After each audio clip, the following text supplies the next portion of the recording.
We are live. Assalamu alaikum, everyone. Hope you are all doing great. I'm Bazlur from Java User Group Bangladesh. We call it JUGBD. Welcome to another tech session from JUGBD.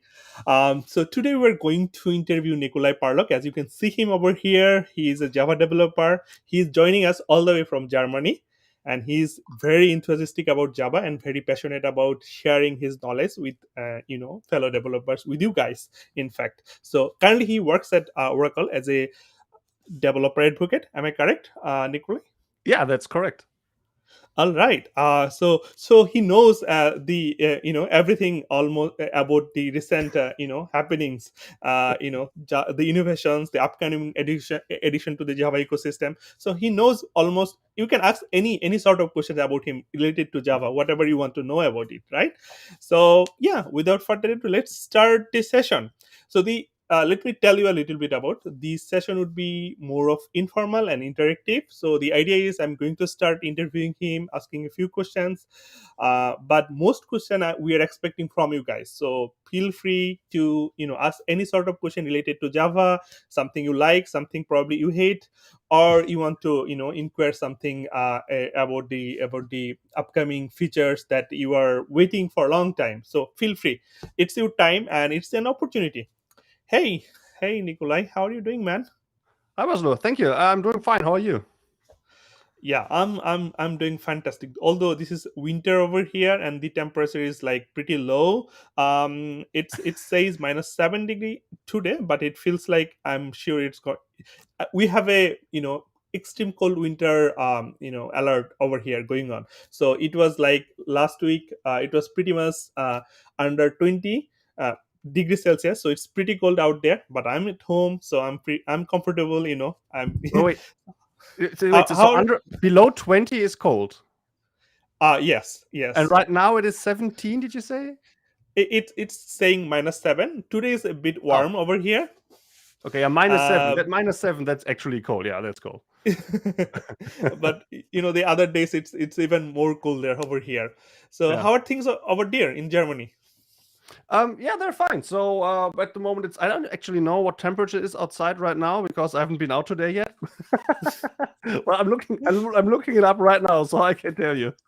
But it's above zero, so it's like yeah, it's 8 degrees and it's sunny, so that's fine. Yeah. Definitely But much warmer than us. By the way, I'm joining from Toronto, but the most of the audience are from Bangladesh. So yeah, That so explains that. I was a bit surprised that it would be that cold in Bangladesh. I don't actually know what the temperature there is. I just wouldn't expect it to be -7. all So that right. explains that part. Sorry. I didn't tell you that earlier. So yeah, Bangladesh is Okay. pretty warm country. It's about Yeah. I'm sure although it's winter there, but I'm sure it's above 21, 22, something Yeah, like I that. just looked it up. So in Dhaka, it seems to be 18 degrees right now. Wow, so it's way warmer than us, Yeah. I'm sure. Yeah. But yeah, it's the people over there. They are not experienced with the harsh cold winter over here, so it's cold for them. I mean, it's Yeah. pretty cold for them. Yeah, It the really average depends on temperature. it really depends on what you expect and what you're used to, right? So when I'm like, well, below 20 isn't really cold. Like if somebody from Finland comes here, it's like below zero isn't really cold, right? So someone from Siberia says, well, below -10 isn't really cold. So like because cold starts way lower depending on what your winter is, right? So in Germany, if it's like it's So -5, you would say, oh, that's a really cold day, right? So but in Finland in the winter, -5 is like that's pretty good actually. Can be so much worse. So like it's like it really depends, right? So it's totally normal that different cultures have different different feeling for when cold starts, and the other way around as well. Like in Germany, people start to complain when it's like 22 degrees and it's a little bit humid. People are like, "Oh wow, this heat, it's so oppressive." Like, you should definitely travel like to Southeast Asia somewhere. It's like 32 degrees and 80% humidity. You feel like you're halfway swimming through your everyday life. yeah, I mean, the other day I was watching a YouTube video from Siberia. Mhm. So the YouTuber was saying, so the temperature were like around -40.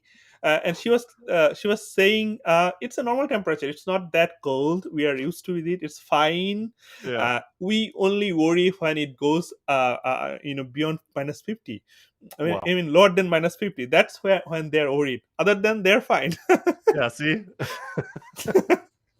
Hey, I've already seen some people in the chat. So, Sayed, hi, hello to you as well. And Asan said that you watched the Inside Java newscast. Thank you. That's. I hope you like it. Yeah, I also a big fan of your Inside Java. So yeah, I'm very I watch all of your most of your I would say most of your videos. So I'm a big fan of yours. I'm Thank just you. wanted Wow. to say you that. That's very kind. Thank you. All right. So yeah, let's go into a little bit more about you, what you do. I know you work at in Oracle as a Java developer advocate. Can you tell us a little bit about your role, what you do? In Yeah. that particular role. I mean, a lot of audience would be interested in getting some of these roles in future, or they are very passionate about Java. I'm sure. I mean, they would like to know about how to get into such role. Yeah. So, what I do right now is pretty close to what I've been doing for the last couple of years before I even started working Oracle. So I've been a regular Java developer, and I read a lot of blogs online. And at some point, I realized that it's so interesting. That I found it so amazing that so many people share what they know, just like online and free for everybody to read. So I also wanted to start writing a blog. So I did that in 2014. And then I saw people speak at conferences, and I've given presentations at university, and I'm like I speak in front of an audience is not an issue for me. So I thought, like, yeah, that looks like fun. So let's give that a try. So I started speaking at conferences.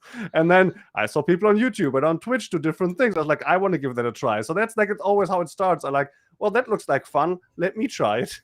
And then, like, I'm convinced that there's people doing each of those things, like writing or videos, much better than I do.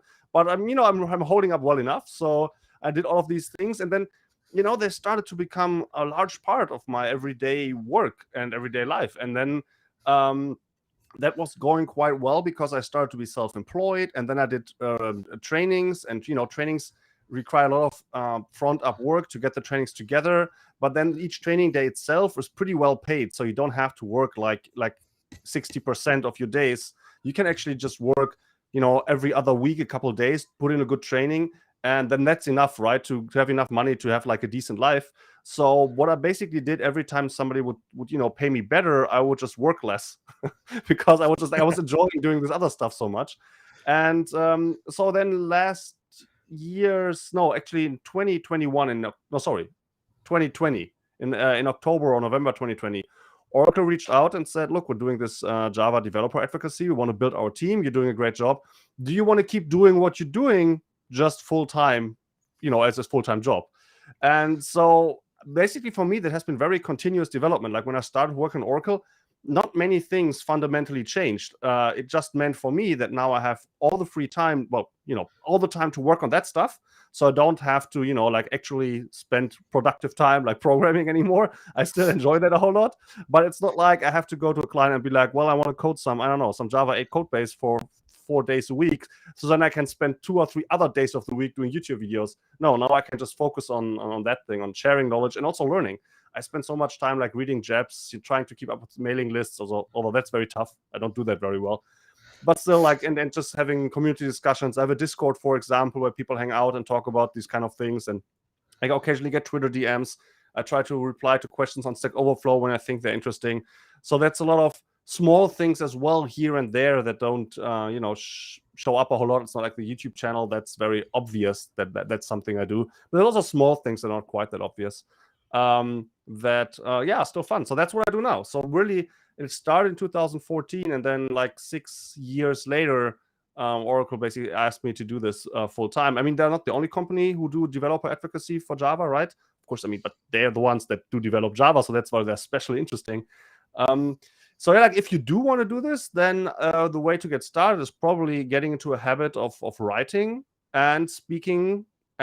Probably start at local user groups, and then take it from there. You can try YouTube videos, you can try live streaming, you can try new things. I mean, there are podcasts, TikTok is a thing. Like every social media platform essentially is the question, hey, is this a place to talk about Java? and you feel like, yeah, I like being in this place. Like that's why I started Twitch streaming, because I started watching Twitch streams and I was like, hey, I like that. Can I do my thing here? And I suck at gaming, so the only thing I can reasonably do in front of a camera then is Java.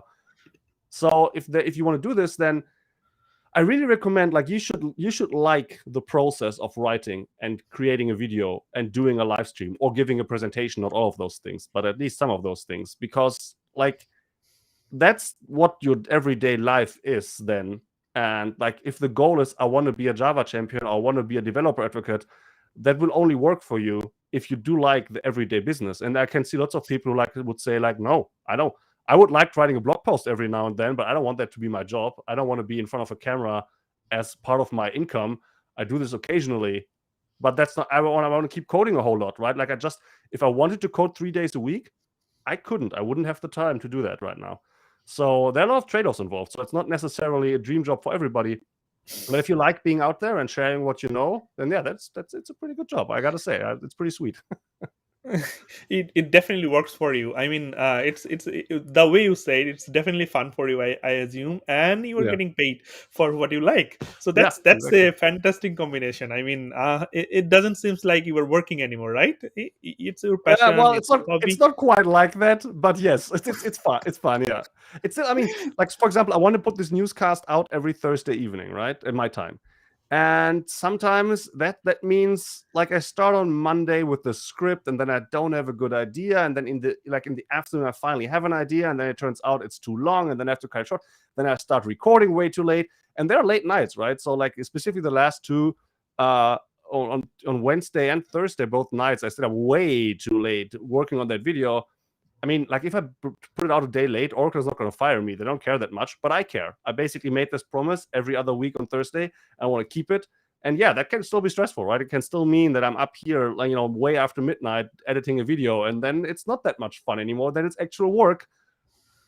But like still, I like the overall process and result, not every minute of it necessarily. I mean, work is always going to throw something your way that is less comfortable than sitting on the couch. Like that's what work is. Like, because if it's a hobby, you can just get up and go to the couch. But at work, you sometimes just have to finish stuff. Yeah. So I have seen many of your videos, and your videos are really high I mean, the quality of your video is really high. So I tried making videos, but then I fail miserably. It takes a long time, and then especially it takes a long time to edit things, and Mm. it didn't really work out for me. So I'd like to know a little bit about how your process. I mean, Yeah. the quality is something you put into. It takes a lot of effort, I'm sure. Yeah. So so to produce a 5-minute videos, how long it takes for you, and what are the process involved? Yeah. Yeah, that's actually those are good questions. I mean, it really depends on what. First of all, yes, editing takes a long time, and I'm only now starting to enjoy that a bit. Like for the longest time, editing has just been like a chore, and it takes a long time. So that has not been the most fun part of video creation. Now that I feel like I'm a little bit better at editing and I can actually use it a little bit more creatively, I start to enjoy some of it a little bit more. Like the last newscast, they have like an intro, and I had fun creating that. So, but still, editing is like 80%. Is still just, it's so mind numbing. It's just like put this here and put this there, and then make the volume louder here and put this graphic over there. Oh no, that's 5 pixels too far to the left. Oh my god, that's not fun. But it's just, as I said, that's just part of the work. So, but for a 5-minute video, so let's pick 10 minutes, right? Let's pick the last newscast. I try to aim for 8 minutes, and often I go a little bit overboard, so that 8 to 10 minutes. So first of all, you need a topic, right? And that sometimes can take some time to come up with something that you find interesting, you would think the audience finds interesting. So that's one part.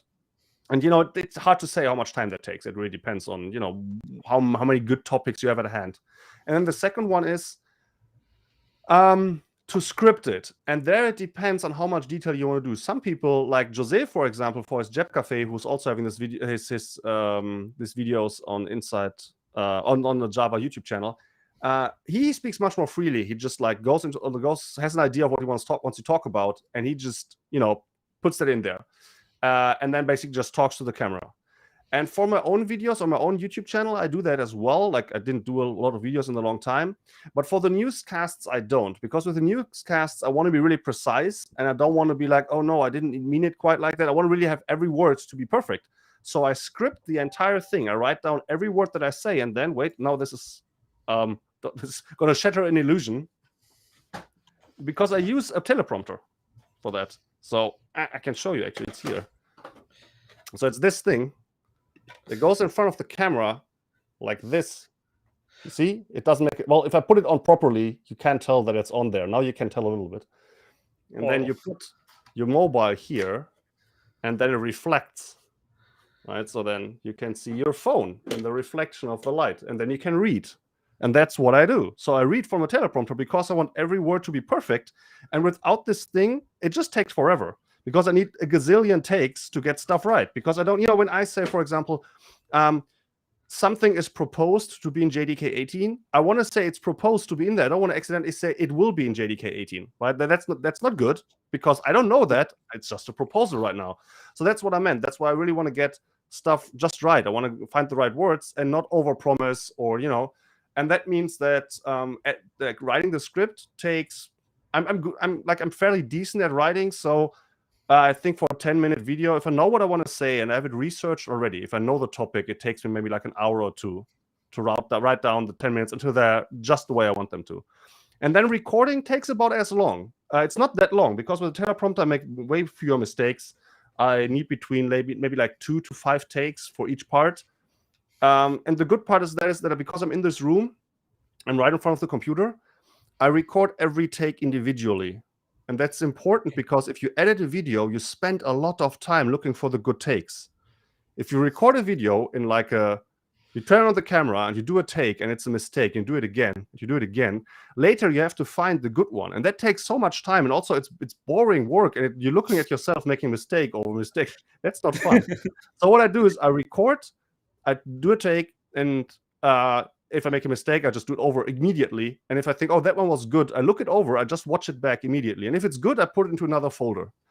And that means that so let's say I have spent like half a day for finding a topic, and then maybe a little bit to get it to know a little bit better, and a couple hours on scripting, a couple hours for recording. If I do this well, I'm done on Tuesday evening with the recording.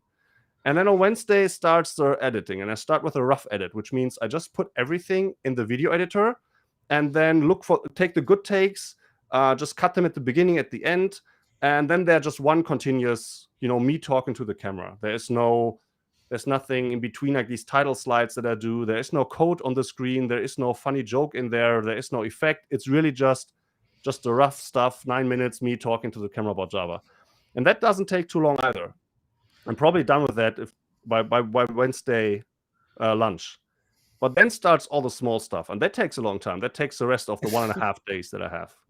Like just the last Inside Java newscast with the 16-second intro, like the one with the joke, with the optional and the Mandalorian scenes, that took me 4 hours.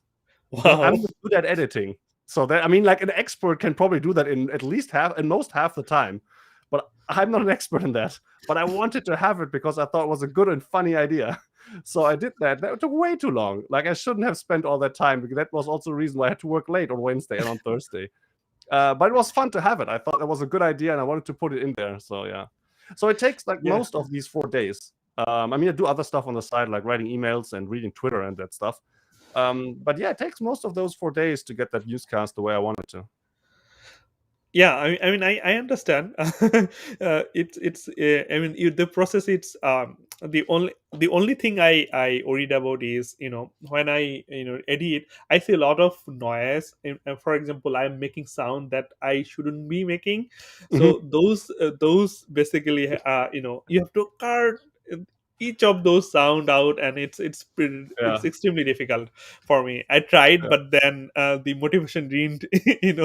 I couldn't make it. Like, I wanted to make a course, but then after making a few videos, I gave up. So that's happened to me. That's why I wanted to know yours. I'm sure many of our audience also wanted to know the process, though, so they definitely enjoyed it.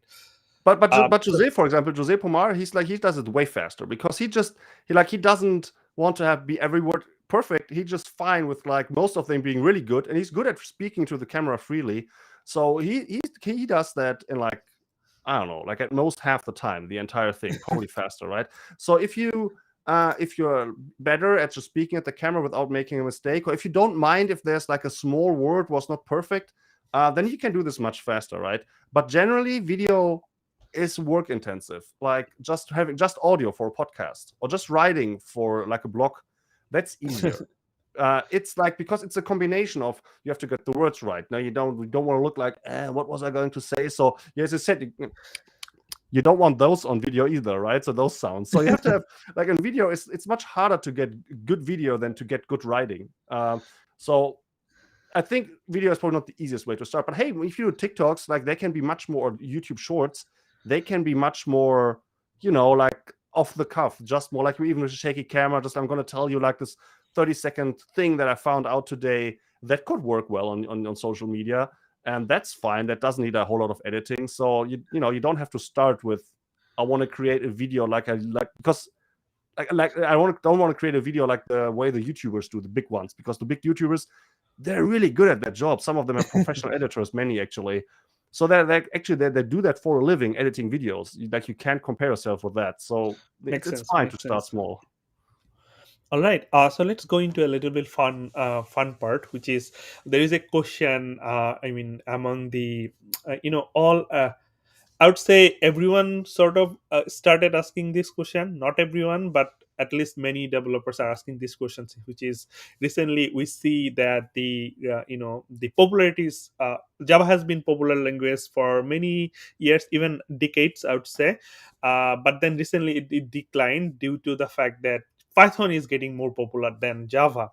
So a lot of people are thinking, well, Java being died. This sort of discussion came over and over in last decades in various articles, and everyone predicted this is going to be die. This is going to be go away soon.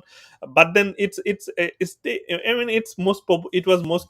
I would say it's still most popular programming language among many others. But Python recently gained traction. So what do you think about it? What the you work to disseminate a lot of Java related knowledge to fellow developers. So in many ways you help to make it popularized, right? So in that notion, what do you think? Java is going to die, or what is the future look like? Yeah. So from Game of Thrones, I can say, what is dead man never die? So like, it hasn't died so often, like, it can't keep dying. So the point is this. I think there are two aspects here. The one aspect is Java's relative popularity within programming, and then Java's absolute popularity, just like as a number of people coding with it. And the number of people writing code grows every year. So basically the cake gets bigger. So I think that's definitely the case. So we can take that as a given. Now, Java's share within that cake, is it getting bigger? I don't actually know. Like, if you, for example, look at the TOB index, Java has been like place 1, I think, like way in the past. But as you said, then Python at some point surpassed it. I think, I'm not even sure about details. At the moment, it's like 2nd or 3rd place. It goes up and down a bit. And I think that's fine. Like, it's really hard to judge a language's popularity. Like, the TOB index is just one way to try to judge it. There are other people trying other ways. So you could make an argument that maybe Java's share of the cake is dwindling. I'm not sure about that.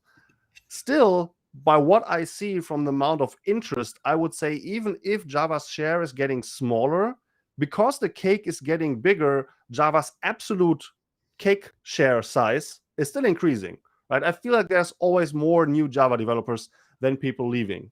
That's my rough impression. So, I don't care that much. That's probably something that the Googles and the Oracles and the Microsofts have to figure out, how much Java investment is worth it. And I don't care. It's a language that I know and that I like, and it's a community that I like, and it's a topic that I like talking about. And until somebody stops me, I'm probably going to keep doing it. And even if Java would just be language number 5 in like 10 years on the TOB index, I don't care. Like, as long as there are people out there using it and interested in learning more about it, and as long as it keeps evolving, that's perfectly fine with me. So I can't really make any good prediction there, but I know that I personally also don't care that much. I don't have to be like in language number 1. It's fine to be in a language that, for example, people who enjoy writing TypeScript or enjoy writing in Kotlin, or enjoy writing code in, I don't know, Julia or something. There are like really small languages out there that have like a programming community that is just tight knit, and they know each other well, and they're having fun doing their thing, and they are productive in their area where they're using it, and that's fine. I mean, they're way down the list. They're like below place 10, below place 20, and nobody's going to come there and be like, "What you're doing doesn't matter, and your language is dying, so leave." That would be stupid. If you're writing F# and you're having fun with it, and it's working well for you and your clients, keep doing it, no matter where on that list it is. And basically, I should say the same thing about Java. Of course, if people have been in the past been like, yeah, Java language number 1, and now it's only language number 2 or 3, like they have to do some explaining, but that's not me. I don't care.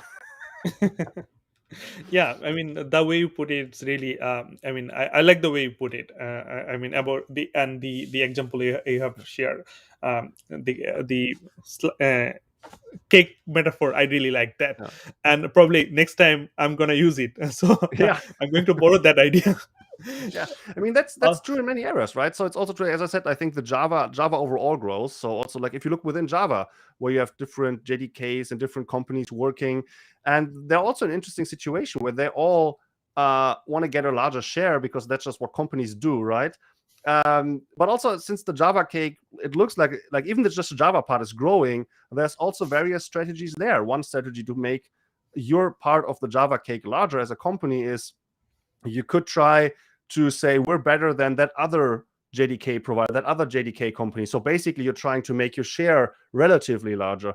But something that Oracle does a whole lot, because it invests into people like Brian Getz and Stuart Marks and Ron Pressler and all the other great people working on the JDK, making it better. They're trying to make the cake larger. They're saying, okay, where does Java have shortcomings? Maybe Python is so much more beloved, specifically in machine learning, because it's so easy to interact with native code with C, because most of the cores of AI and machine learning are written in C and C++.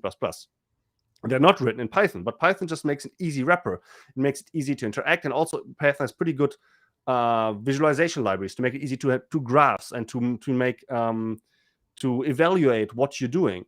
And so one important aspect is for Java to look, okay, so that's something that Java apparently has a shortcoming in. Let's try to get better at that. And that part is Project Panama, trying to make interaction with native code so much easier that the next machine learning library that is written in C or C++, because very few people actually want to code in those languages full time. I mean, very few of the people writing machine learning code. They want to have an easier everyday language. They use Python at the moment, but maybe then Java becomes more competitive in that area. And then Java's cake basically can grow, because now we're eating maybe a little bit into Python's dominance in artificial intelligence in a couple of years. Or yeah, in fact, we had a session from JUGBD that about the Java in data science and those areas. And in fact, Java has a lot of interesting library that we can work with. So the audience who you are watching, you can definitely watch that video from our YouTube channel, which is, you can find Java User Group Bangladesh, search YouTube, and that there is a session we had earlier. So you will get a lot of information about how you can do data science and other things with Java. Yeah. And it's not just it's not the very early things. It's already established, and it's already matured. So you can definitely do those things with Java even now. So it doesn't have to be the case that Python has the only answer to the data science. It's not the case. Java has matured a lot in those areas as well. So people just don't know, probably. That's why. But yeah. I think one other project that is going to make a big difference here is Valhalla, right? Like, if you are able to create your own primitives, basically, meaning you can finally have an unsigned long, or you can maybe have like an 8-bit unsigned short, or you can have a 3-dimensional point that is just 3 doubles or 3 ints or whatever you need, but they behave like one single primitive when it comes to performance.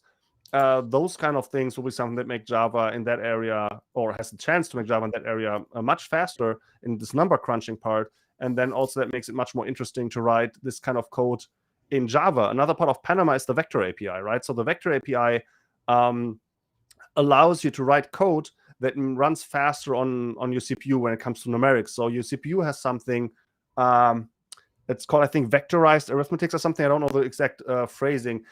What it does is you can add two integers. So you can add a pair of integer to a result. But your CPU can actually compare maybe 4, 8, or 16 pairs of integers to 4, 8, or 16 results in almost the same time. Like, it's not taking much longer. It's like it's a single computation step essentially, but instead of just doing it for one pair, it does it for a bunch of pairs at the same time. And Java already tries to do that. So when you write a loop and you say, okay, for I is 0 to 200,000, let's do this small addition here. Then what the just-in-time compiler can recognize is that, oh wait, you're doing always the same always the same thing. Let's bunch these up into, so it unrolls the loop and then figures out that it can basically try to put these computations into the CPU at the same time to get these results back. But that's not like 100% reliable. Actually, it's not even close to 100%. And what you can do with the vector API is write code that doesn't look that great anymore. It doesn't say A plus B, it doesn't say C equals A plus B. Like, it's a little bit more complicated than that. But you can write code that reliably compiles to the vector instructions that are optimal for your CPU. And that means specifically, once again, in the area of graphics processing, but also machine learning, or generally just like numerical tasks like inverting matrices or something, where you want to do a bunch of computations as fast as possible, and you can put like 8 arithmetic computations to your CPU instead of just one at the same time, you can see a crazy increase in speed. So it was Gunnar Morling, I think, who wrote basically like a FizzBuzz with the vector API. And you can see the almost speed up from almost eightfold on my machine, because apparently my CPU allows 8 instructions at the same time. So like the program speeds up by 7.8 times or something. That's a crazy increase. And if you can do that, and then you have custom primitives from Valhalla, you really get also a chance that some stuff might just be really, really fast in Java without even going into C and C++. But you're still getting all the benefits from Java, which is garbage collection and strong typing. You get all the observability with Java Flight Recorder and everything else you need to monitor a system. You still get great cloud providers to run that stuff, right? So you have the great support of the Java ecosystem while writing code that is blazingly fast, comparable then to native code. Makes sense. Yeah, I mean, those are definitely fantastic. I'd like to request the audience, if you have any questions related to Java, new features, upcoming things, new innovations, anything you want to ask, it's your time, and it's There's something about the Kotlin int range, right? Yes. Someone asked that. The question is, it's good to have Kotlin like range and progression, like example, val var range version, something like that. So are you going to get some of those in Java in future? So I mean, what you say about talking ranges, what the person who asked probably did not mean just a type that's called range that has a minimum and a maximum, and then you can do stuff with that, right? With that, of course, you can do. And once you have custom primitives, you can even make that basically a pair of ints. So it's really fast, and it uses primitives and no indirection, all of that. But that's probably not what the person meant. I'm pretty sure it's like what the compiler understands, right? Because the Kotlin compiler understands a range. You can just write 1 dot 10, and then the compiler says, oh, hey, that's a range from 1 to 10. I don't know. I have not seen that. So that would be something that would be part of Project Amber. And I have not seen anything like that. So I don't think it's in the works. But what you can do is you can go to the Amber mailing lists. It's really hard to search them. I usually use Google to search them. So here's how you search an Open Jdk mailing list, or at least how I do it. I go to the mailing list archives, and then I copy the URL, and then I go to Google and say, in this case, Kotlin range, and then I say site, and then the URL. So then Google will only search that part of the internet. So in that case, only that specific mailing list archive, and then you will see whether there are any results. So I don't know. That's the only way I know how to search these, because otherwise it's horrible. You don't find anything. Even then, sometimes you don't find stuff that you know is there, because I think the indexing of these mails is not very good. That's very annoying, but still. Take a look at the mailing list, check it out, and if there isn't any mention of this there, then maybe just politely ask. Don't come in with, Kotlin does this, and that's great, and Java needs it too, or it sucks, because sometimes people, that's their approach. to proposing a feature, which is usually not really well received. But if you give a bunch of examples where you think this is good, that makes it easier to write good code, and then with the question whether that's something that Java could support as well, you usually get a reasonable answer. I mean, most of the people on this mailing list have other jobs despite just answering requests like these. But if you're polite and it's well phrased, then there's a good chance that people will actually get back to you. All right. So there is a question from Amit Sen. He is asking about the Project Loom. I mean, nowadays Project Loom is really something everyone is looking forward to. I personally, I'm also looking forward. I tried a little bit. It seems a fantastic idea. So yeah, tell us a little bit about Project Loom. When it's, I know it's been there for many years. We have been experimenting, but we are not sure when it's gonna, Although from the current 4 large projects, it's actually one of the younger ones, right? So Panama is older and Valhalla is older. So Loom is actually, being quite quick for Java's, speed. Okay, so what's Project Loom? Yeah. I would say from the developer point of view, most developers, those are working day-to-day programming, like we write web programming and those things. We are more interested about Project Loom because it makes our life a little bit easier. I mean, because we want to get some performance. We don't want to thread is not that cheap. We can do a certain for example, if our application is simply a microservice, it calls another API and wait for it, and it probably not make sense on a the way servlet API is written, like one request per thread model. So you can only have a limited number of threads, right? And most of the thread would be waiting and wasting the CPU.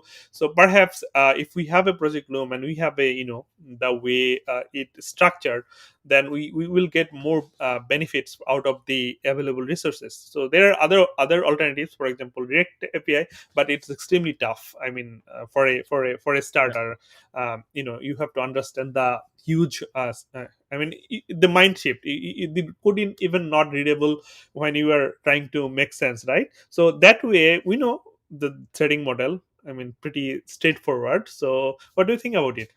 Yeah. So like as you described, right? So the basic problem is that if you just write like very simple structured code, like, oh, there's a web request, I need to ask the database and these 2 other web requests for stuff, and then I can reply to the request and I can send the response.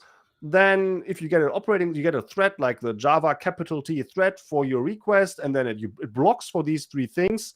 Like if it's bad, like it blocks for the first and the second, and then it blocks again for the third. So you're waiting like 3 times. And then you get your results back, and then you're done. And the problem is that during that time you got used the thread. You were the only one who could use that thread. And threads aren't cheap. They're not easy. They're not fast to create, but also they're not cheap to have around. So roughly it's like a megabyte of heap for each thread, which means if you have like 1,000, that's a gigabyte. That's fair, but like it gets out of hand quickly, right? You can't have millions of threads on a normal machine. And so what you do is, if you have lots of incoming requests and you realize, well, like my bottleneck is not the time I use the CPU, because I don't use the CPU a whole lot. Like I have like 20% CPU utilization, but I can't just have like more and more threads because I'm running out of memory. Like that doesn't work well. So what you need to do is you need to decouple the tasks that are being waited for from the threads, right? You can't have a thread like just sitting there because it's an expensive resource waiting for the task to be complete. And one way to do that is thread pools. And then at the end of that is basically reactive programming, where you say, okay, basically every task as it comes in, basically like it lands in this thread pool, and then it's operated on, and then when it does a new task, it goes. So when it blocks, you have to use these async APIs, right? So then the thread can do something else in between. And I think that was very important that that was developed in Java, because like there are many operations that are otherwise like limited. They can't use the resources that as well as they want to with Java, and Reactive gave them, those with the highest requirements, there a way out to be like, okay, we can code in Reactive, in this reactive paradigm, and that means we get more out of our system. We can use our resources more efficiently, which if you run like thousands of services in the cloud, that can just save you a lot of money. the problem with that is that, as you said, it requires a mind shift. It's a very different way of programming. And while it has more benefits than a just better resource utilization, it also has downsides. So, for example, it's much harder to debug such a system, just like with the debugger in your IDE. It's also harder to make sense of logs and of thread dumps and those things, because your request is basically shredded across different tasks that are run on different threads. Not at the same time, but one after another, right? So that part of the tasks gets done by that thread. Then there's some waiting, and later it comes back to another thread. And so you have to put in extra work to make sure you can observe what's going on, you can debug what's going on. And what Loom basically says is, you know what? Let's try to get the best, or at least like 95% of it from both worlds at the same time. So it says, okay, you want to have these virtual threads that are really cheap. And if you have like 1 million of them blocking, it doesn't matter. Just let them block, because they're not actually blocking a real resource. They're not blocking underlying or operating system thread. And that gives you, on the one hand, that kind of like behavior from reactive, where usually the actual threads that actually execute stuff, they're doing like this and that and this and that, like one after another. They're like jumping through your tasks, doing this and that. But to you, or to your code, which is inside a virtual thread, it just looks like it's a normal thread. It looks like, well, I first did this task and then paused and waited. And then after that, I did this task and paused and waited at the same time. So if you debug this, it just looks like one stack trace that goes from the request all the way to where you are right now. That makes it easier to debug. It makes it easier to understand the code. Like, you don't need that mind shift. And so you get all of the regular kind of code plus a bit of extra code. It's not quite that simple, but it's not much more on the one hand. And on the other hand, you get a very, very good thread utilization. And I think what that will do is a big chunk of projects that are using reactive are mainly using it for the performance. And I think that chunk will, I mean, I'm not saying people should migrate back. Like, if your system works with reactive, I wouldn't go in and rip it out and redo the entire architecture. But over time, as new projects start, I would assume that projects who don't need like 99% of the performance, and also don't need all the other additional advantages of reactive programming, like a certain kind of robustness and back pressure and that kind of stuff, many of them will just stick to the virtual threads, because that's much simpler and gets you a long way there. And so I would expect that the share of reactive architectures within all the apps that are running that are written in Java, that will probably decline over time. But it will probably not go to zero, because there are always like edge cases and use cases where people still need that. And also some people just like coding that way, right? So there's things like that gives them a better frame of reference, a better understanding to write this stream-like pipelines to see what happens when. And so I'm pretty sure it will stick around, but I think it will lose popularity, because in many cases the Loom virtual threads will be simpler. All right. So that's I'm sure that answered your question, Amit Chan. Yeah. So like, again, I would like to request the audience, if you have any questions, feel free to ask. This is the opportunity you don't want to miss. And yeah. So there is another question from Amit Chan. Let me pull that question over here as well, which is, could you elaborate a bit how the new foreign memory access API works? Not in detail, no. So I can recommend the JEPs on that. They are great. Basically, what the best I can do is just read them and internalize them and then talk about them, because I don't I don't code in C or C++. I can't do either. Like, I already struggle just reading that code. So like, that's not something that I have any practical experience with. So that's more like the native. That's more like the foreign, not memory, but what's the other part? Damn it! Now I'm blanking. Give me a second. No worries, no worries. That's okay. Oh yeah, foreign function, right? So that part, more like, yeah. The native code is more like foreign function. That means like running native code and everything. What foreign memory is about is having memory that's managed off heap. So it's not the Java garbage collector handling it, but it's an off heap. And the reason why I just mixed that up, and the reason why those are going together, is because as soon as you call foreign code, that code needs to read stuff from somewhere and write stuff somewhere. And it would be really great if the garbage collector wouldn't move that array around in the middle of that native operation. So that's why you also need foreign memory with that. Okay, so still I don't know a lot about foreign memory, but what the goal here is to make it safer to interact with off-heap memory than unsafe allows right now. So for example, if you lay out a type, if you say, okay, what I'm having here is basically an x coordinate and a y coordinate, and then let's say that's both ints and then like a double that carries some kind of information. And I want to manage that off heap. Then at the moment, that's how I understand it at least, you're basically like you're out there alone. Like if you have to make sure that the first 32 bits are an int, and then the next are an int, and then on that specific operating system, the float then is like 64 bits, say, right? Because it's a double. So you have to know about the architecture of the hardware architecture, and you have to know like precisely where to read what to make sure you're getting the right data back and you're writing it correctly. And stuff like that, for example, would be easier with the foreign memory API because it will give you, I think they're called shapes. So what you can basically do, you can say, look, I have something here that is like an int and then another int and then a double. And then you can get back the offsets. So you don't have to compute the offsets yourself. You can say, okay, I have an array of those. So go to the third entry and then give me the double. And that API will then give you an offset. And so then you can just access the memory with that offset. So it makes it harder for you to screw things up accidentally. And what it does is it makes it easier to manage the scope of this. This is actually a big issue that that the byte buffer API has. The byte buffer API is often used to manage memory off heap. The problem with that is that if you have a byte buffer, which is like a Java object, which is a very small one, and a reference is like a 2 gigabyte thing over there off heap, then the problem is that there is no good way to tell the operating system and the Java garbage collector that those 2 gigabytes are now done. You don't need them anymore. You're done with that byte buffer. That what happens is, what usually happens in Java, the byte buffer goes out of scope, and then sometime in the future, the garbage collector will collect that byte buffer instance, and then it will realize, oh, those other 2 gigabytes are not needed anymore, and then they can go away. But that's like, it's an unpredictable point in time when that happens. And so the scope of when do you start using memory segment and when do you stop using it, and also what about different threads reading from that? A huge pain is apparently using a memory segment in different threads and then making sure that you can close it while not someone else is just writing to the thing you want to close.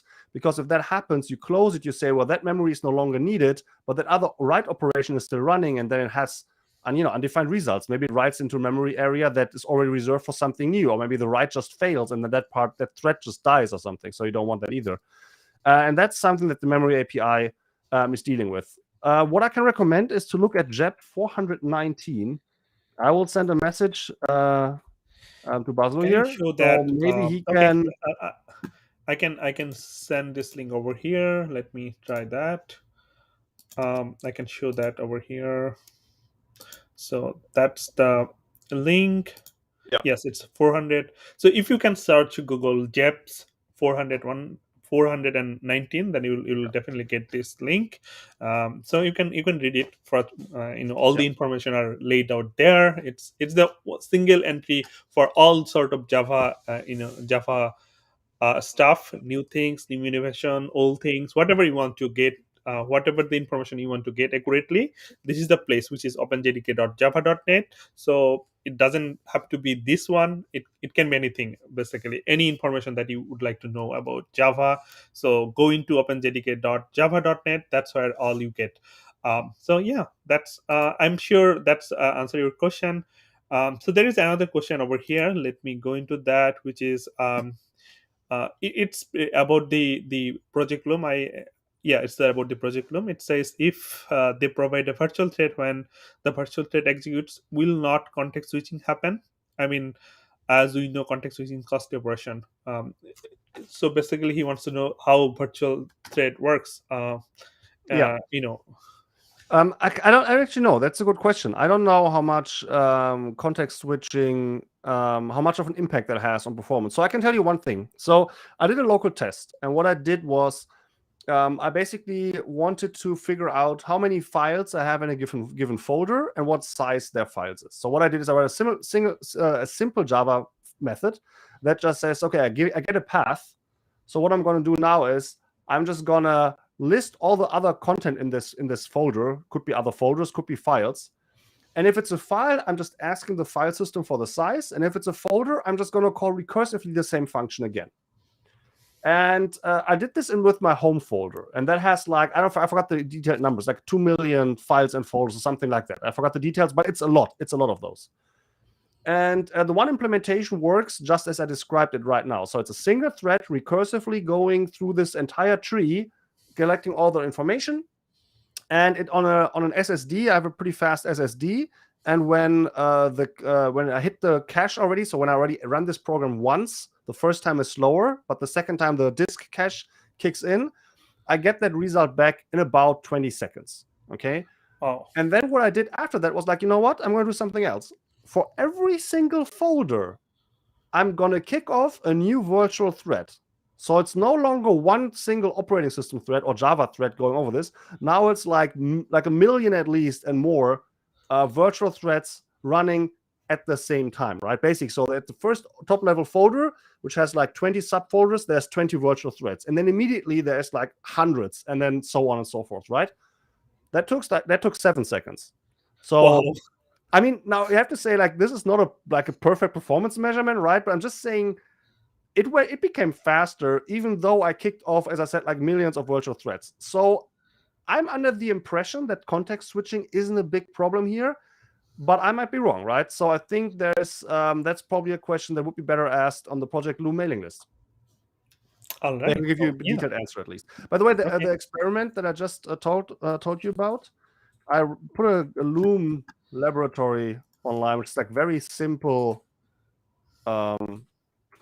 very simple example.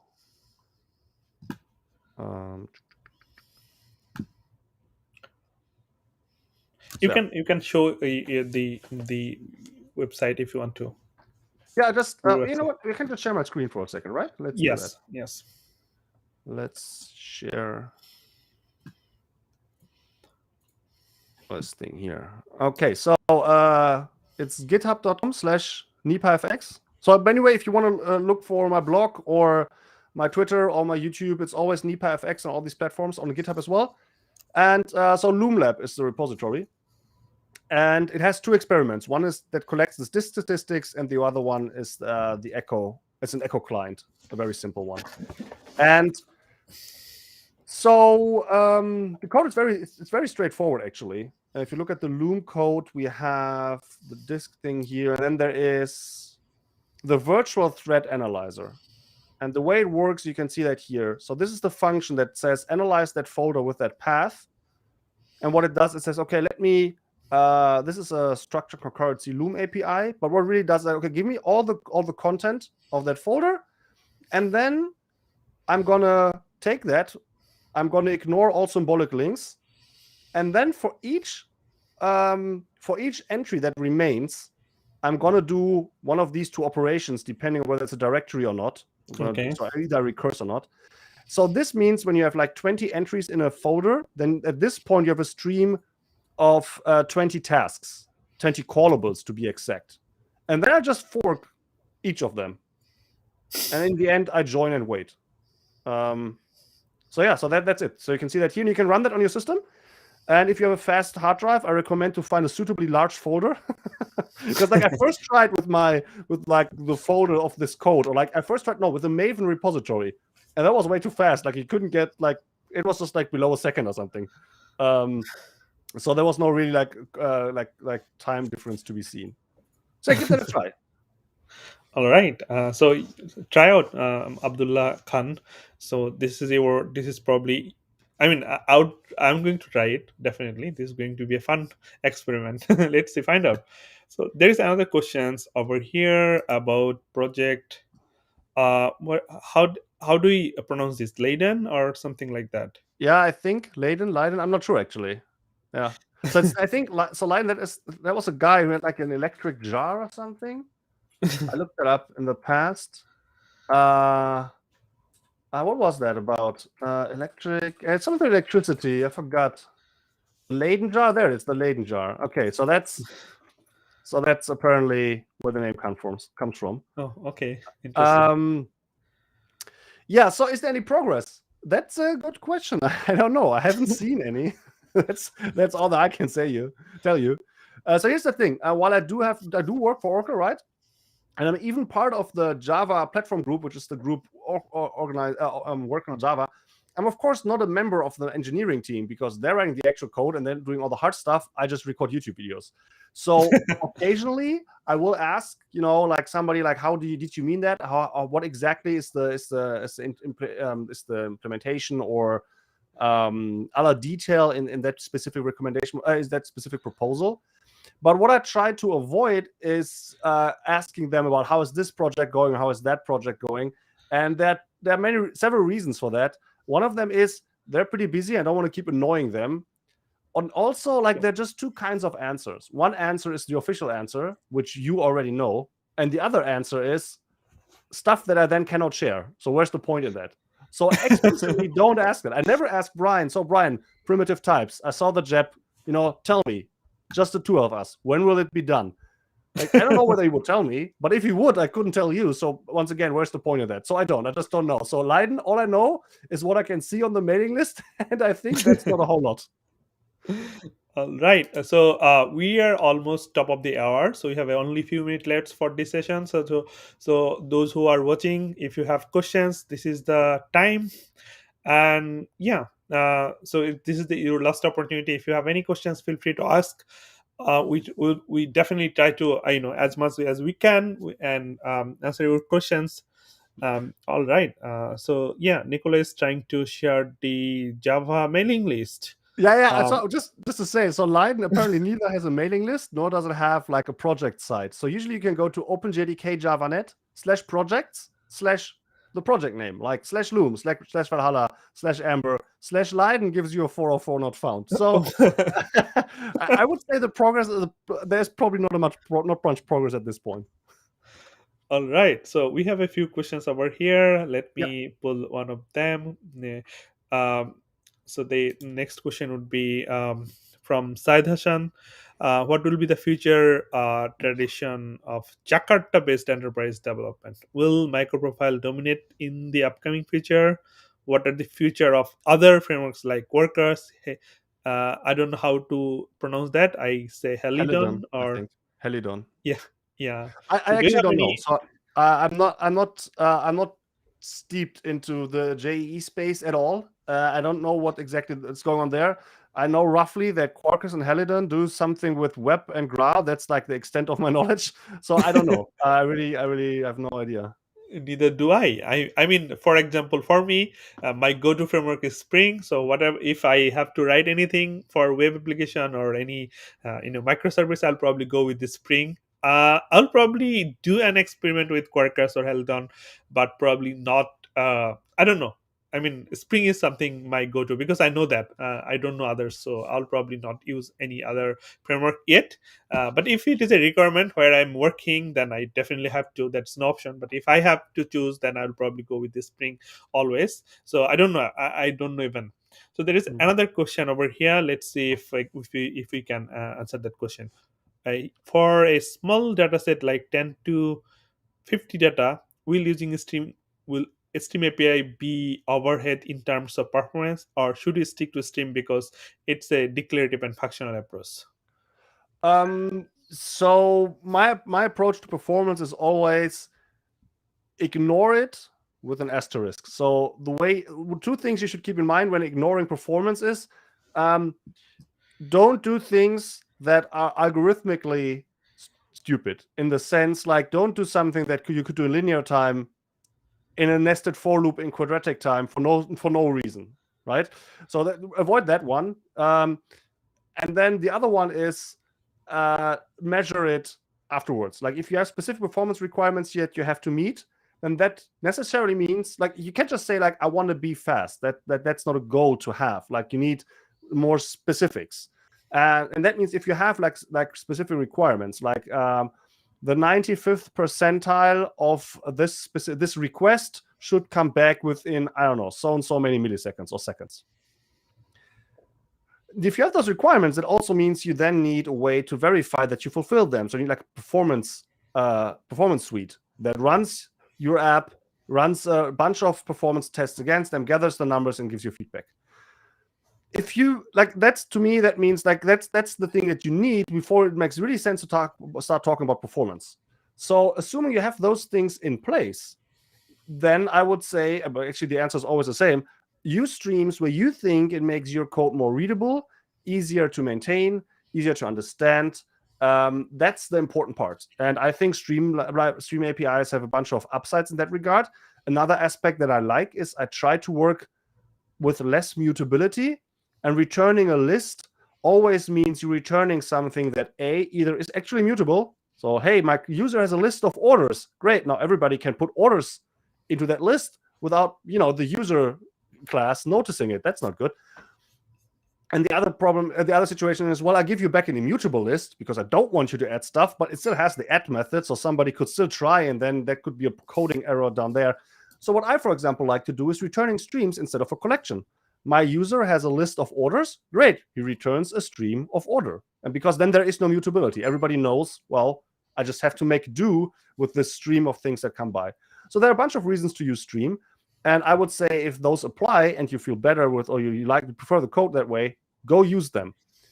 And then do your regular performance benchmarks. And maybe it turns out, which seems unlikely, but maybe it does turn out, that the code that you write that just deals with a bunch of orders, because users don't order like 10,000 of elements, right? They're probably ordering like 2 to 5. So you could say that there's the streams, actually, that additional overhead is not necessary. But for that to actually matter, you would have to make that request a lot. Like you would have to ask for users' orders a lot before that overhead, like which is basically an additional instance that is being created, before that matters. And that's very unlikely. So just use it when you think it's better, run your performance benchmarks. And if you then realize, oh, crap, so this code that actually takes up much of the runtime uses streams in this place where it's really hurting performance, then sure, go back, return a list, or maybe even return an array. Write a good comment why the code is not doing something more readable, but this awkward, here's an array of order IDs, or whatever you do it then. And then that's fair enough. But I don't do premature optimization. Don't think, and that doesn't apply only to streams. That applies to all kinds of stuff, to optionals, but also to like, should I use a list instead of an array? And I have a name and an address and a country. Should those three things be strings? Nah, probably not. It would be great because then you can just, confuse them and pass one as the other. No, you probably want to have a class called name and a class called address and a class called country. But that adds an additional indirection. Now, every time you want to get the country's name, you first go to the country instance, and then from there you go to the actual string. So that's an indirection, right? Sure, but it probably doesn't matter. Write the code that you think is the best maintainable and the best most maintainable and the most expressive. And unless some performance benchmark shows that some parts of code is a problem, just ignore performance. That's my point. I completely agree with your answer. I would probably, so when I'm going to write code, I'd probably first part would be readability. So I mean, if the way I like it's reads better and it's easy to maintain, then probably if even there is a small performance issue, I'm sure there wouldn't be. Like you said, you have to measure that first. But for that small things, I would probably prioritize the readability first. So because ultimately the code that I'm going to write today, it's going to last long, and the next developer who is going to edit, refactor or whatever, add new functionality to this, he has to understand that easily. So if I write in a way that's not readable, he is going to spend more time on it, and that's more valuable time, right? I mean, computer if you compare computer time against the human time is more precious. So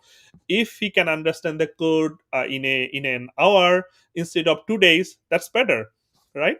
And the other thing is there is an approach called fail first approach. The idea is fail first. I mean, if it's in a bottleneck memory, then we'll figure out this is a Yeah. really a performance bottleneck, so let's fix it. Otherwise you'll be fine. I mean, in our compiler, our especially Java has a Java just in time compiler. It's intelligent, and it optimizes a lot of code even on Yeah. fly. We Yeah. write a code in a way, but in the machine, it's a different, it might be different, it more optimized, more suited with the hardware we're running on. So there are a lot of interesting things happens inside the Java. If you want to look into those things, for example, inlining, one of the interesting aspect that I was fascinated with, and I looked into it and liked it.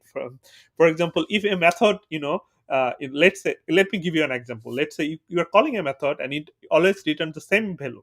So JIT might optimize it and replace the method call with the actual value. That will minimize the cost of calling that function. So a lot of interesting thing happens inside the Java. So yeah, look at those stuff. Yeah, so we're almost over the time, so I don't think I don't think we have any more questions. So there is one more question that I guess if we could answer quickly about GraalVM. So it says, what do you think about GraalVM? Is it popular term right now? Do you have any insight about that? Yeah. So I don't. Once again, so that's another topic that I'm not very steeped in. So I don't know any of the details or the internal goings on of the GraalVM project. But yeah, it's definitely, as I said, it's definitely an interesting project, and it offers the chance that maybe Java will just, as I said earlier, with how Panama and Valhalla will open up new areas where Java has struggled before. I think there's some chance that Graal will do that as well. That there are areas where Java's, for example, when it comes to head of time compilation, that maybe Java's slower startup time was a problem. Then maybe that can be alleviated with Graal, so you can start your Java app like in a bunch of, I don't know, like milliseconds, which for most programs doesn't matter a whole lot. Like, most like long running app, it doesn't really matter how fast it starts. But if you're talking about something like lambdas or like functions in the cloud, where you really you basically boot it, run the thing, and then shut it down again, then of course that does matter. So that's something where head of time compilation would be interesting. And then also Graal supports this, all the languages run on all the systems, basically, with like the truffle language, what is it, interpreter in between. So anyway, so I think that both those are very interesting interesting ideas, and they're quite mature already, right? It's not just an idea. I mean, there's the implementation of the GraalVM out there. I think what needs to happen over the next, well, not necessarily over the next couple of years, but at some point, what needs to happen is that all of that, if it proves to support everything that the JDK and that the Java standard expects, that from a JVM, that then all of these features get basically merged into the regular OpenJDK development line and then stick there together with the regular OpenJDK. So it's not a thing on the side, but it's like it just becomes one thing. And as far as I understand, I'm like, once again, like I might be wrong here. My understanding is that one challenge is at the moment that, for example, not all kinds of reflections work, but the Java standard says they should work. So that's why that might not was like when you ahead of time compile is what I mean. And that means that, or dynamic, bytecode loading dynamically at runtime new bytecode. I think that's also, as far as I understand, a problem for Graal. But those are things that Java should be able to do, and that's why it's not as easy as, hey, Graal is fast, let's just always use Graal. Like, if it doesn't support 100% of what the Java standard requires, it can't be a full replacement. So as far as I understand, that's a challenge there. That's something Project Leiden will hopefully resolve over the next years. But yeah, we just have to stay tuned and watch that space, I think. So thank you. That's a excellent answer. And yeah, in fact, our audience, Omi-san said, thank you. So yeah, I just have one last question for you. Then I will probably let you go. So the question Probably? is, I mean, Wait. What do you mean, probably let me go? Is there a chance that you won't let me go? Is there? Did you lock this room? no, I'll keep you The here for door's locked. What did you do? more 1 hour. All right. So I mean, so the question is simple. Basically, I mean, you have, I mean, since Java 8, we have gotten tons of new features that have changed Java forever. The landscape of Java is now completely different compared to pre-Java 8.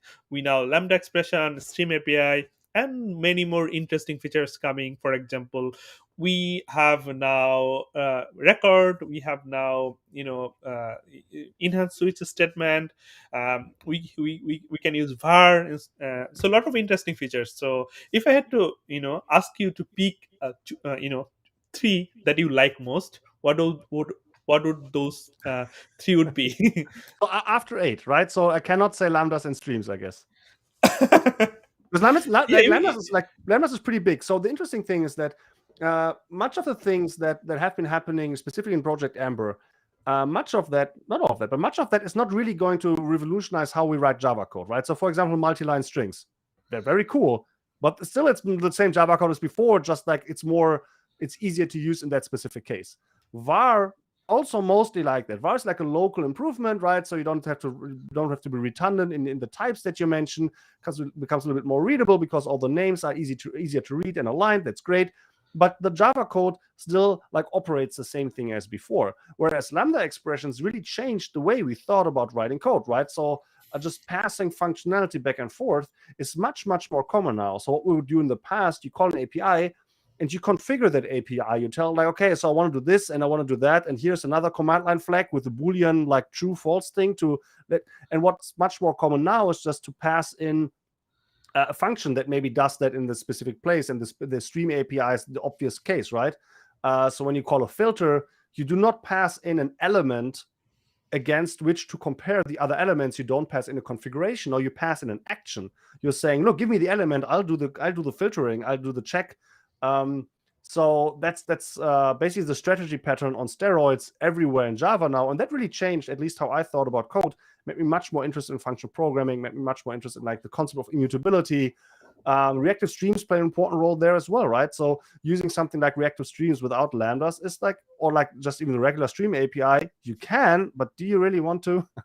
So lambdas really changed how we wrote code. And so one of the things that I think will also change how we write code, although probably less, is pattern matching. I'm really interested in pattern matching. That's a thing that's coming together right now, where you will be more often branch your code and what to do based on the type and the structure of an input argument. When in the past you would say, if the article has that name, go there, and if it has, and now you probably just switch over the article if it's an instance of that article with that name. So it will look different, and will make it more common to use to not use polymorphism in cases where it's a little bit painful, like with the visitor pattern and places like that. So I think there are certain things that you can do with pattern matching easier than you would do before, and that will change the code a bit. So that's definitely something I like.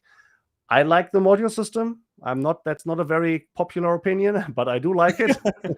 Also, Manning requires, because I wrote a book about it for Manning, right? So Manning requires me contractually to always say the module system is the best.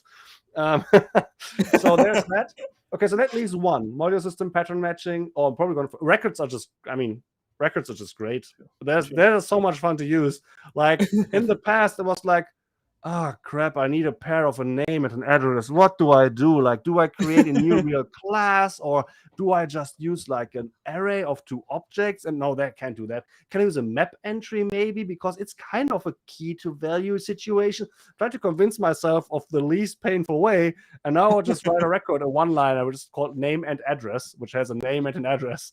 And sometimes, I'm not sure whether everybody knows that, you can declare a class inside a method, which is crazy talk. Don't do that. Methods should be short.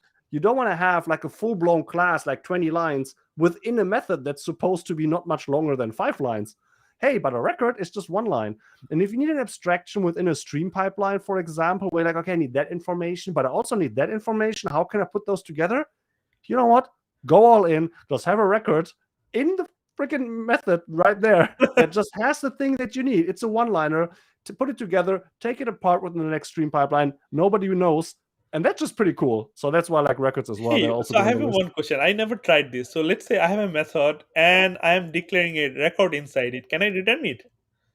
No, you can't. It's just visible within the method. And Okay, that's the cool thing, right? So but you can scope. You can use that scope. You can basically tell the compiler and your colleagues, this is just like, I only need this thing here locally, which once, like, I know that people out there would be like, you can't do that, that you should do that. And I understand that point. I'm not saying everybody should. I'm just saying everybody should consider it. because it's definitely a thing that we couldn't do in the past. But even if you don't want to put them inside methods, right? What records still give you the chance is to give certain kind of like short-lived, I mean, you can use records for more than that, right? You can just use records to have like proper nominal tuples that live the entire lifetime of your application. That's what they're also like, that's what they're intended for and good for. But what you can also do with them is you can give things a name that you wouldn't have bothered in the past. That was just like too much. It was too much work to give this small thing, this small triple of 3 different things a name. And now you can just do it. You just, write like a single line of code, and you have an abstraction that has a name. That means it becomes more readable. It becomes easier to expand in the future. So yeah, I think that's also a pretty cool thing that records do. Now that you mention about it, now I'm looking at a function, a use case where, let's say I have a stream API and then I'm mapping, and inside map I want to carry certain information, but not all of them. Probably Yeah, their record would yeah, be. exactly. Yeah, that's Yeah. that's the part about the map. That's the part where map has, for me at least, the most struggle to replace for loops, because sometimes you say like, oh, I look at this for loop, that's easy, it's map, it's flat map, and then you realize at the point in the for loop, oh crap, now I need the original element again because I still need to read something. But in the stream pipeline, when you map, it's gone, right? That thing is gone. And then you're exactly in that situation. But how can I keep the old thing around and the new thing at the same time? And then what you could do is you could create a map entry, because a map entry is a pair, kind of. So Yeah. I did that in the past. I'm not proud of it, but I did. And this is much better now. That's exactly a thing that I think my records are pretty good, are pretty cool. Oh, also a cool thing is just the factory methods for collections, list of, map True. of, set of, such small things. So useful. True. Yeah, that's super useful. Um, in fact, let's say I want to declare a map, with a few key values. For example, let me give you an example, quick example, which is, let's say I want to do a Fibonacci series calculation, right? Hmm? And for that you have to, let's say you want to memorize, and you have to have a map, and then but you have to have two values, for example 0 to 0, 1 to 1, those two value. So you can declare map of those two value and top up your code, and then you can use it. So Yeah, it's really interesting use cases. All right, so we are over like uh 15 minutes. I mean, I can go long. I'm sure you can go another hour, but I definitely don't want to hold you over here for that long. So thank you very much for your time. sure. I'm sure our audience definitely loved it, loved our discussions, and some of them will definitely watch this offline, I mean later. Yeah, So many of them were live, so they have really contributed with so many interesting questions. Thank you.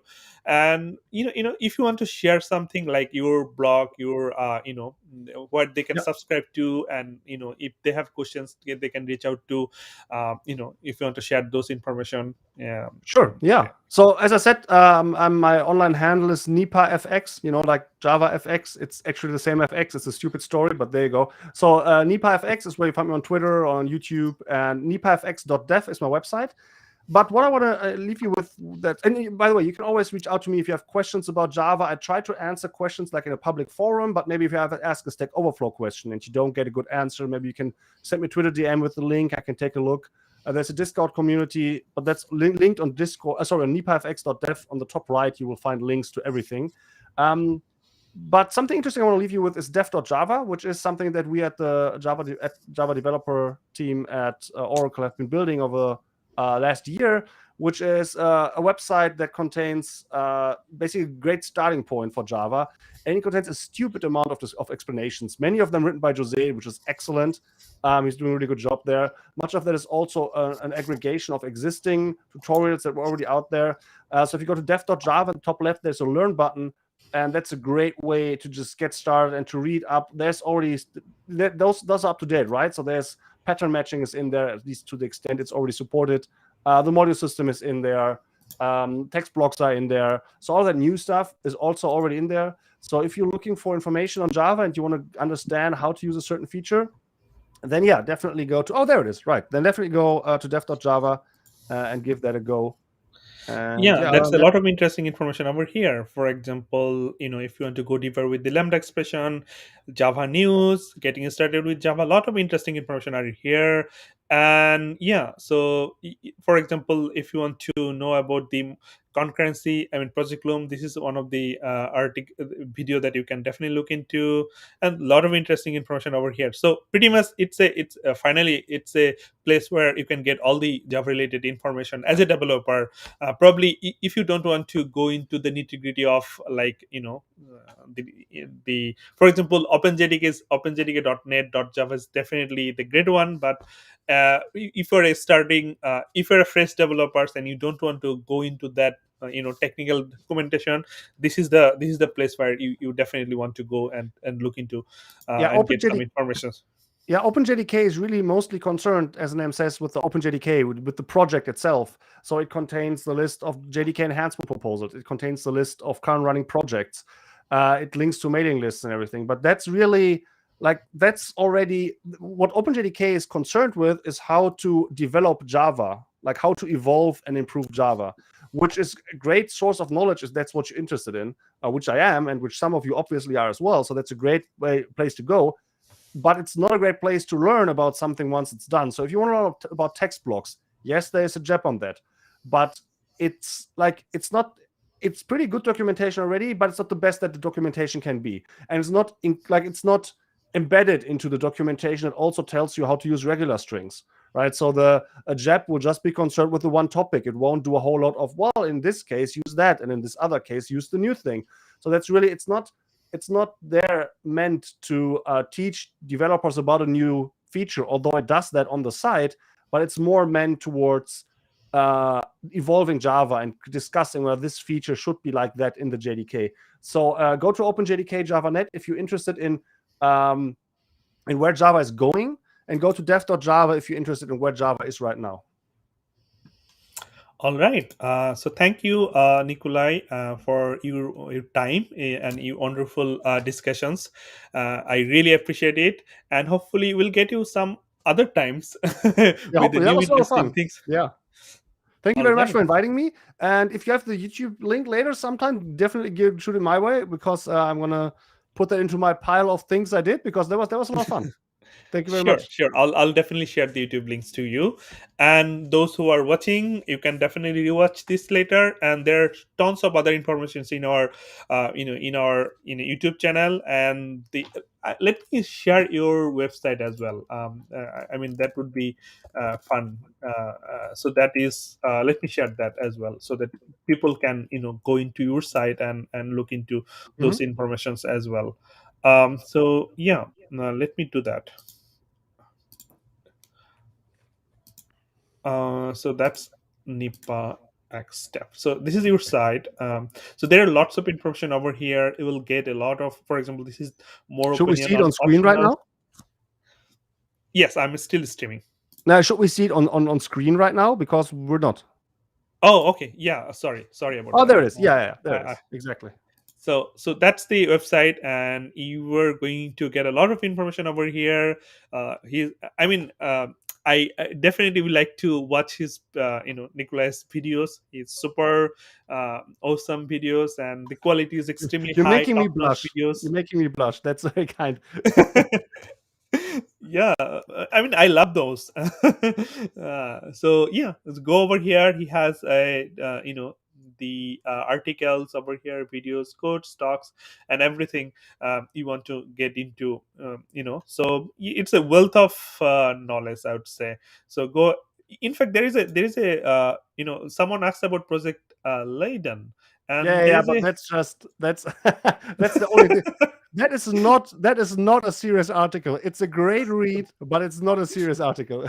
Well, I hope it's a great read at least. All right. I mean, at least it's a pointer, right? All right, man. Thank you for your Thank you time. too. Yeah. All right. We'll Sure, meet buddy. again and for another session, hopefully in Yeah. future. All right. Thank you All everyone right. for who was able to join us. Bye bye.